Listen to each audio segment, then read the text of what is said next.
السلام علیکم ورحمۃ اللہ وبرکاتہ۔ الحمد للہ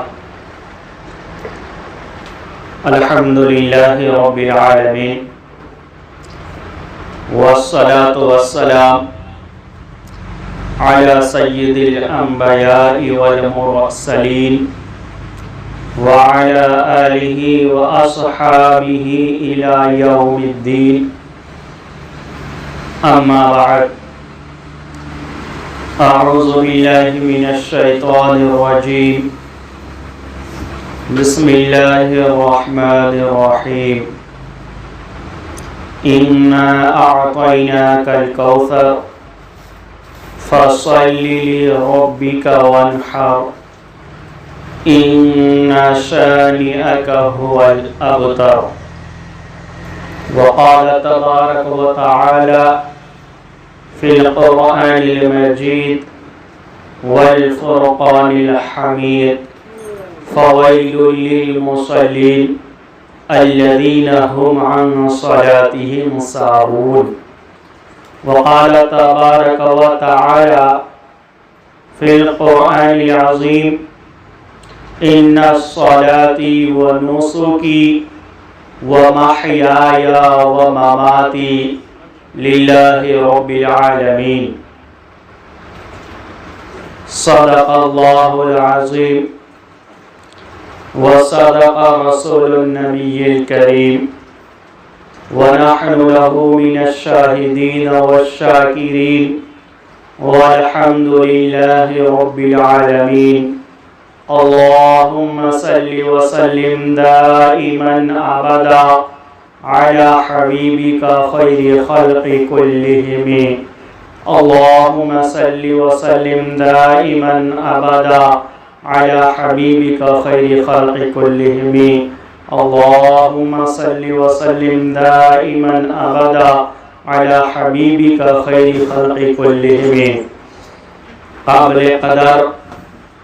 سامعین اعظام، عزیزان گرامی، اللہ رب العزت کا بے پایا احسان عظیم ہوا کہ اللہ تبارک و تعالی نے ہم سب کو ایک مبارک وقت میں جمع فرمایا، مبارک دن میں جمع فرمایا، اور پھر مبارک دنوں میں سے ایک متبرک دن میں جمع فرمایا، اور ایک اہم فریضہ کو ادا کرنے کے لیے اپنے گھر تک بلایا۔ ہم سب جانتے ہیں کہ اسلامی مہینوں کے اعتبار سے یہ ذی الحجہ کا مہینہ ہے، اور یہ جو ہے دوسرا عشرہ شروع ہو چکا ہے، یعنی اس مہینے کے اندر جو سب سے اہم کام کی جاتی ہے جسے ہم قربانی کہتے ہیں۔ قربانی کے ایام اللہ کے نبی نے 3 فرمائے ہیں، فرسٹ کل تھا اور سیکنڈ دن آج ہے، یعنی قربانی کے آج دوسرے دن ہیں۔ حدیث کے اندر ہے کہ قربانی کے 3 دن ہیں، 3 ایام ہیں، یعنی 10ویں ذی الحجہ، 11ویں ذی الحجہ اور 12ویں ذی الحجہ، اور اس کی کافی فضیلتیں بھی آئی ہیں۔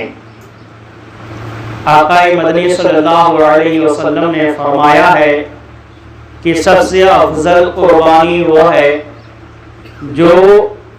سب سے پہلے دن کیا جائے، یعنی 10ویں ذی الحجہ کو کیا جائے، اور پھر فرمایا اس کے بعد افضل قربانی دوسرے دن کی ہے، اس کے بعد پھر تیسرے دن کی ہے، یعنی پہلے دن میں قربانی کا ثواب زیادہ ہے، اور اس کے بعد دوسرے دن کا ثواب ہے، اس کے بعد تیسرے دن کا ثواب ہے۔ یہ قربانی کے ایام چل رہے ہیں، اور لوگ خدا کی رضا کے واسطے اپنے مال کا نذرانہ پیش کر رہے ہیں۔ اللہ سے دعا کیجئے کہ اللہ تمام لوگوں کی قربانیوں کو قبول فرمائے، اور تمام لوگوں کی دعاؤں کو قبول فرمائے، اور تمام حجاج کرام کی حج کو قبول فرمائے، اور اس قربانی کی برکت سے تمام مرحومین و مرحومات کی مغفرت فرمائے، اور تمام جو لوگ بیمار ہیں ان تمام کو اللہ شفاء کاملہ عاجلہ مستمرہ عطا فرمائے۔ بہر و کیف میں نے خطبے کے اندر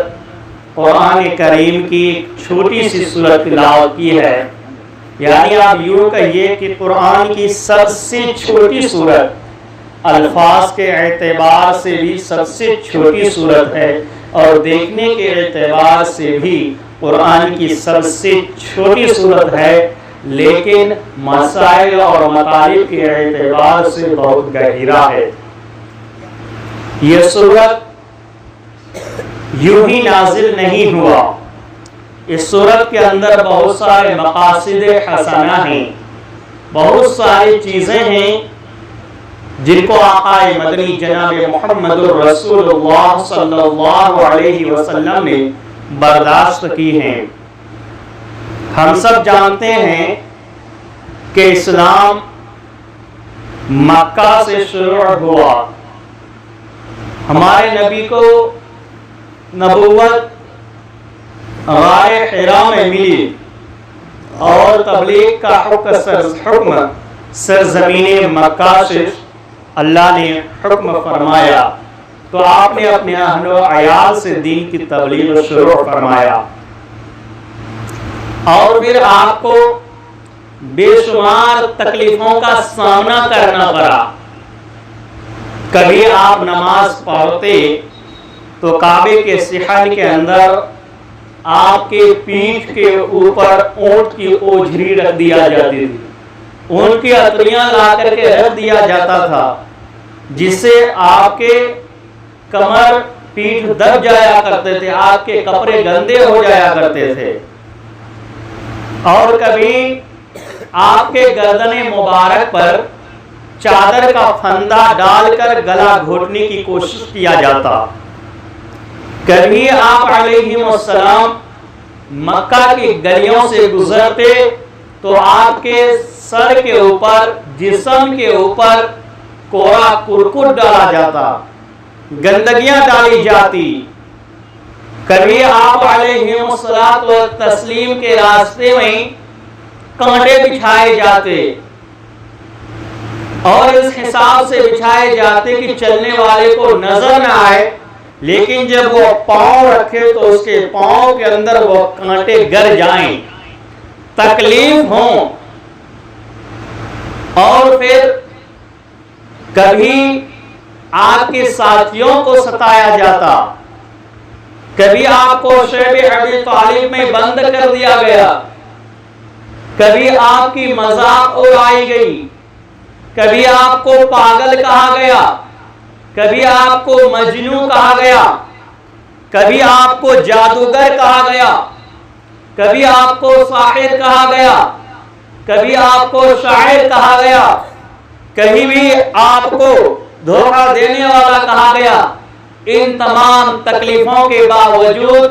آقا مدنی صلی اللہ علیہ وسلم رب کے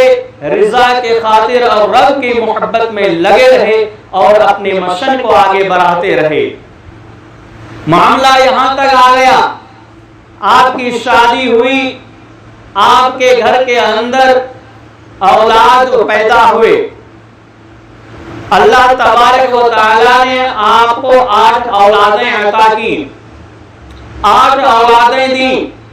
یہ قول کے مطابق کی 7 اولادیں عطا کی، جس میں سے 4 لڑکیاں اور 3 لڑکے ہیں، اور ایک قول جو زیادہ صحیح ہے کہ 4 لڑکے اور 4 لڑکیاں عطا فرمائیں۔ جب آپ کو اولاد ہوا اور آپ تبلیغ کر رہے تھے تو کفار مکہ آپ کو چڑھاتا برداشت کرتا، لیکن اتفاق سے جو آپ کے بڑے بیٹے تھے جن کا نام قاسم تھا، بعض لوگوں نے بتایا ہے کہ قاسم کا دوسرا نام عبداللہ بھی تھا، جب ان کا انتقال ہو جاتا ہے تو سب سے پہلے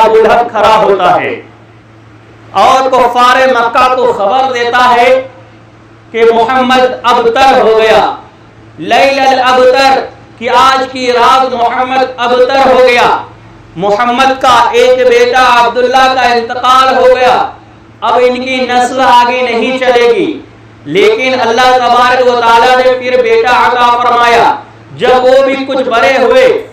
تو ان کا بھی انتقال ہو جاتا ہے، جن کا نام طیب تھا۔ بعضوں کا کہنا ہے کہ جن کا نام طیب تھا اسی کا نام طاہر بھی تھا اور اسی کا نام قاسم بھی تھا، لیکن ان کا بھی انتقال ہو جاتا ہے۔ اور تیسرا بیٹا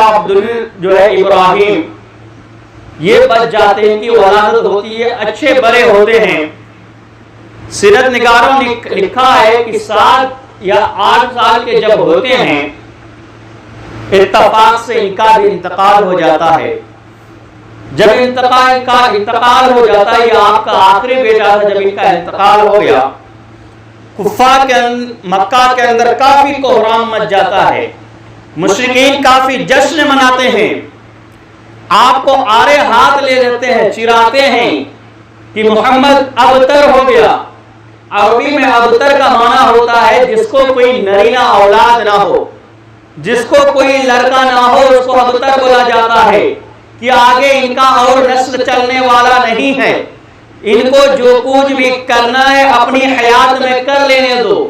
اس وجہ سے کفار مکہ جشن مناتے تھے اور آپ کو چرایا کرتے تھے۔ اس سورت کا شان نزول میں لکھا ہے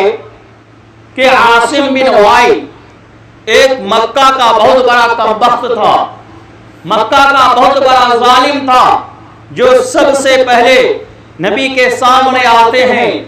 آپ کے بیٹے کے انتقال کے بعد اور کہتے ہیں کہ اے محمد، تو ابتر ہو گیا ہے، تمہاری نسل ختم ہو چکی ہے۔ آقا مدنی صلی اللہ علیہ وسلم غم میں ہیں، ابراہیم کا انتقال ہوا ہے، جن کے فراق میں آقا مدنی نے فرمایا اے ابراہیم، میں تیرے فراق میں تیرے غم میں کافی پریشان ہو چکا ہوں۔ اس بیٹے کے انتقال کے وقت جب عاصم بن وائل نے کہا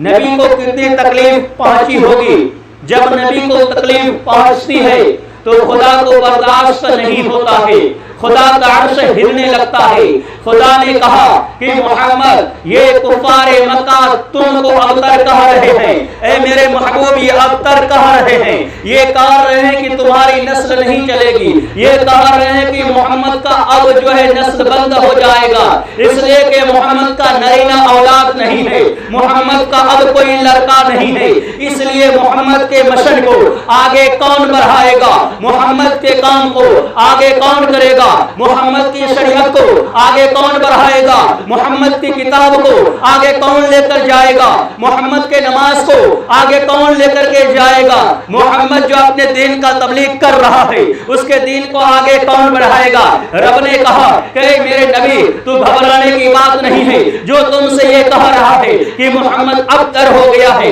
ٹینشن آپ مت لیں، آپ پریشان مت ہوں، آپ گھبرائیں مت، میں اس کو ہی ابتر کر دوں گا جو آپ کو چرا رہے ہیں، ابتر بول کر کے جو آپ کو نسل کی دھمکیاں دے رہے ہیں، میں ان کی نسل کو برباد کر دوں گا، میں اس کی نسل کو نام نشان مٹا دوں گا۔ تاریخ شاہد ہے کہ آج عاصم بن وائل کا نسل کہیں بھی نہیں ملتا، لیکن نبی پاک علیہ السلام کی نسل اب بھی موجود ہیں، نبی کی نسل اب بھی موجود ہیں۔ ہم سب جانتے ہیں کہ جب اللہ تبارک و تعالیٰ نے آپ کے تمام بیٹوں کو اٹھا لیا، چاروں بیٹوں کو اٹھا لیا، اللہ تبارک و تعالیٰ نے دختر سے آپ کا نسب کو جوڑا، دختر سے آپ کے نسب کو بڑھایا، آپ کے بیٹیوں سے آپ کے سلسلہ شروع ہوا، اور ایک وقت آیا میدان کارزار کا، جسے ہم محرم کی 10ویں تاریخ کہتے ہیں، جب وہاں پر تمام جو ہے اہل بیت شہید ہو جاتے ہیں، وہاں پر ایک بچہ کو رب بچا لیتا ہے جو بیمار ہے، لاغر ہے، کمزور ہے، بے بس ہے، تناوائی ختم ہو چکی ہے، بخار کی شدت میں پریشان ہے، بدن کے اندر کافی ٹیمپریچر بھرا ہوا ہے، جسم آگ ابل رہی ہے، اس معصوم سے بچے کو جب دشمن آگے بڑھتے ہیں قتل کرنے کے لیے، زینب لپٹ جاتی ہے اور دشمن سے کہتی ہے کہ میرا کیا ایک بھی سہارا نہیں چھوڑنا چاہتا، یہ بیمار ہے، اسے چھوڑ دو۔ ان کے اس وقت کی بات کو جب چھوڑ دیا، اللہ تبارک و تعالی نے اس ایک معصوم سے بچے کو نسل کو چلاتا ہے۔ آج پوری دنیا کے اندر، پورے ورلڈ کے اندر سعادات موجود ہیں، سید نام سے خاندان نسب چلتا ہوا موجود ہے، وہ نبی کا نسب تھا، وہ امام زین العابدین تھا جو نبی کا نواسا کا بیٹا تھا، جس سے آج سعادات کے خاندان چلی ہے، تو پورے دنیا میں قائم و دائم ہے، انشاءاللہ تا قیامت تک نبی کا نسل چلتا رہے گا، اور عاصم بن وائل کا نسل تب ہی برباد ہو گیا۔ ذرا غور کریں، قرآن کی یہ چھوٹی سی سورت اِنَّا أَعْطَيْنَاكَ الْكَوْثَرَ فَصَلِّ لِرَبِّكَ وَانْحَرْ إِنَّ شَانِئَكَ هُوَ الْأَبْتَرُ، بے شک ہم نے آپ کو کوثر عطا کیا۔ اِنَّا أَعْطَيْنَا کہا قرآن نے، آیتینا نہیں کہا۔ اگر ایتینا کہتا، ایتینا کہنے کا مطلب ہوتا ہے کہ میں دیا، اور جب ہم کسی کو کوئی چیز دیتے ہیں تو امکان ہوتا ہے اس سے لے لینے کا، یعنی دوبارہ اس سے ریٹرن کروا لینے کا یا لے لینے کا، لیکن قرآن نے اینا کا لفظ چھوڑ کر کے رب نے اعطینا کا لفظ استعمال کیا، کہا کہ اعطینا، میں نے آپ کو دیا ہی نہیں بلکہ عطا کر دیا، عطا کر دیا، اور ایسی عطا کر دیا جو ریٹرن آپ سے نہیں لیا جائے گا۔ اِنَّا أَعْطَيْنَاكَ الْكَوْثَرَ، بے شک ہم نے آپ کو کوثر عطا کیا۔ فَصَلِّ لِرَبِّكَ وَانْحَرْ، جب نبی کو کوثر عطا کیا گیا تو رب جو ہے دو کاموں کا حکم آگے فرماتے ہیں، دو چیزوں کی تاکید فرماتے ہیں۔ مجھے جو دینا تھا نبی میں نے آپ کو دے دیا، لوگوں نے آپ کو چرایا، آپ کے نسب کو بھلا برا کہا، میں نے آپ کے نسب کو بچایا، آپ کے جو ہے نسب کو بھی میں چلاؤں گا، اور آپ کو ان لوگوں نے جتنا بھی پریشان کیا ہے اس پریشانی کو آپ نے برداشت کی ہے، تو اس کے بدلے میں نے آپ کو کوثر عطا کر دیا ہے۔ اور پھر کہا کہ اب آپ کو دو کام کرنا ہے، دو امپورٹنٹ چیزیں آپ کو کرنا ہے۔ وہ کیوں کرنا ہے؟ وہ اس لیے کرنا ہے کہ جو کوثر میں نے دیا ہے اس کی بقا کے لیے، جو کوثر میں نے دیا ہے اس کوثر سے آپ کی امتی کو بیزار کرنے کے لیے، فَصَلِّ لِرَبِّكَ وَانْحَرْ، تو آپ نماز پڑھیے اور قربانی کیجیے۔ فصل سے مراد نماز ہے، اور نحر سے مراد یوم النحر یعنی قربانی کے دن قربانی کرنا مراد ہے۔ یعنی اس صورت جہاں کوثر عطا کیا اور وہاں پر اللہ نے دو کام کرنے کا حکم دیا،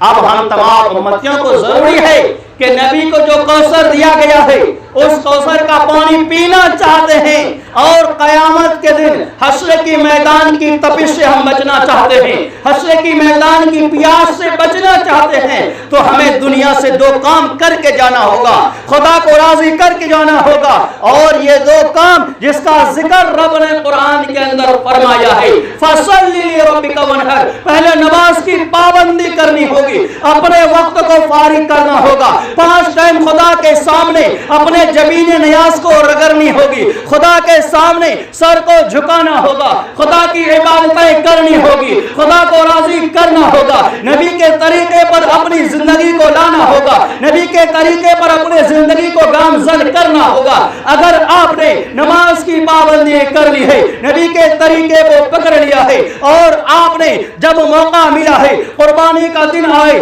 آپ نے خدا کی رضا کے واسطے، نبی کی سنت کو زندہ کرنے کے واسطے، حوض کوثر کے پانی پینے کے واسطے، خدا کو حاضر و ناظر رکھ کر کے خدا کی رضا کے واسطے قربانی کیا، تو آپ سمجھ لیجئے کہ یہ دونوں عبادت کی برکت سے اللہ تبارک و تعالیٰ آپ کو حوض کوثر کا پانی پلائے گا،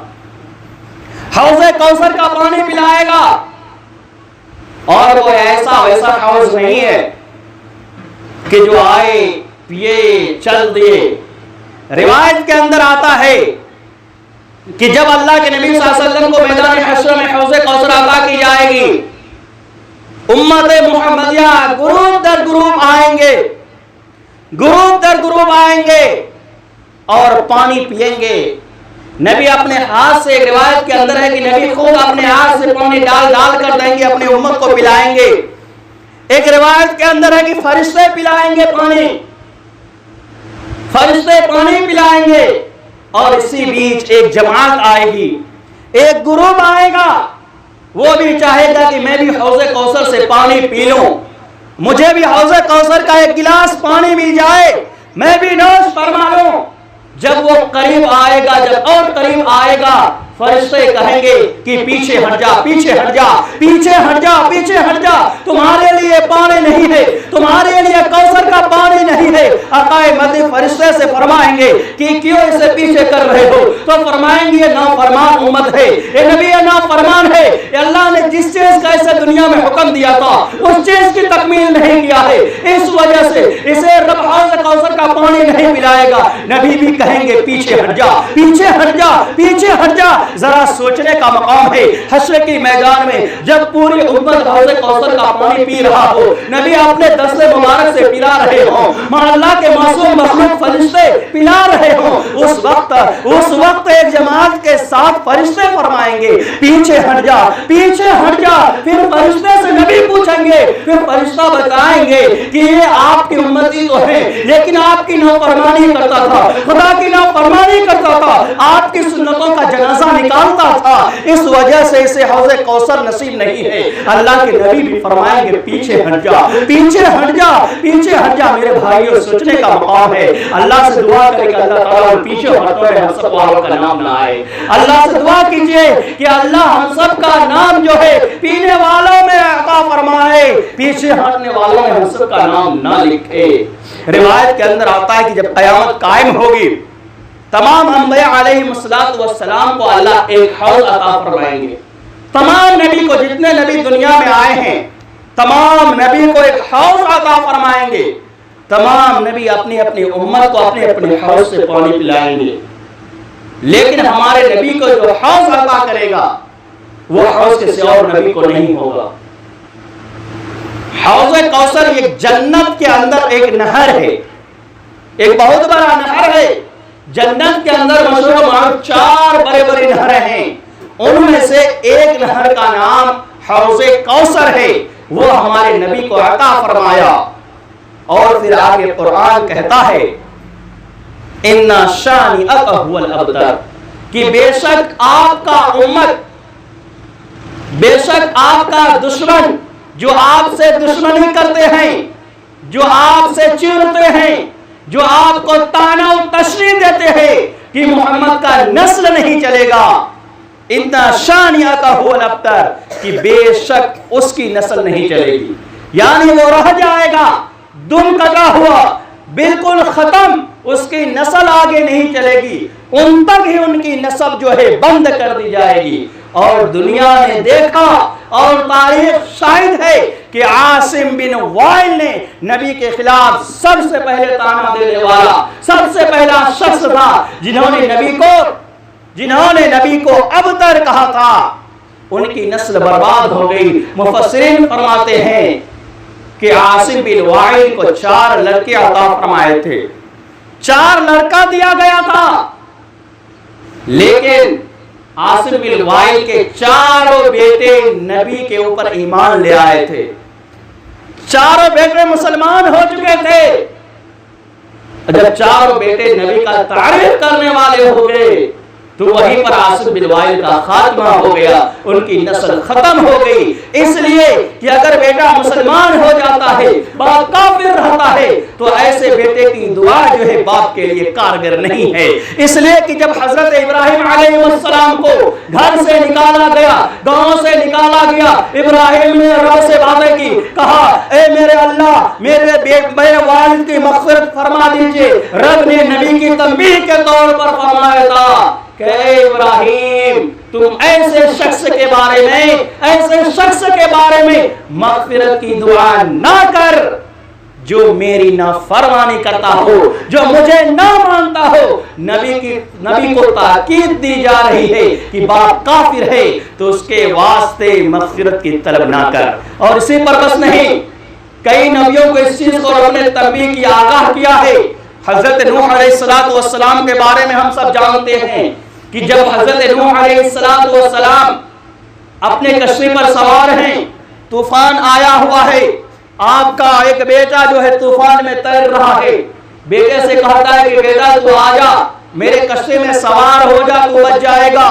بیٹا کافر ہے، بیٹا نبی کو نہیں مانتا ہے، رب کو نہیں مانتا ہے، وقت تک نبی سے، باپ نبی ہے، بیٹا کافر ہے، بیٹا ایک نبی سے کہتا ہے کہ جاؤ جاؤ، تمہارا خدا کا عذاب مجھے کچھ نہیں قہر کر سکتا، میں آگے جا کر کے پہاڑ کے چوٹی پہ چڑھ جاؤں گا، میں بچ جاؤں گا۔ حضرت نوح علیہ السلام رب سے کہتے ہیں کہ میرے اللہ حکم دے دے، میں اپنے بیٹے کو اپنے کشتی پر سوار کر لوں۔